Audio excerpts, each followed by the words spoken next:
Сиромаштијата и скапотијата ќе ги одвикнат граѓаните од богатите софри и големите прослави на велигденските празнувања, зачинети со сезонски салати и залиени со поголеми количини алкохол. Одвикнувањето ќе го помогнат и ригорозните прописи во сообраќајот. Дека е така потврдува невообичаено мирното празнување на Велигден, за кое полицијата на граѓаните им даде чиста десетка, но и трговците кои прокнижиле далеку помал промет во споредба со други години.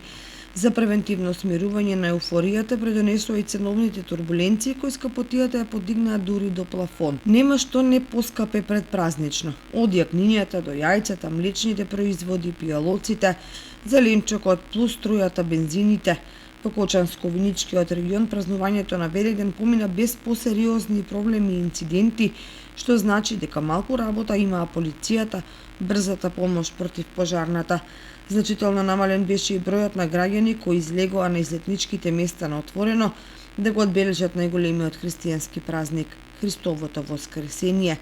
Затоа пак викендичките беа полни.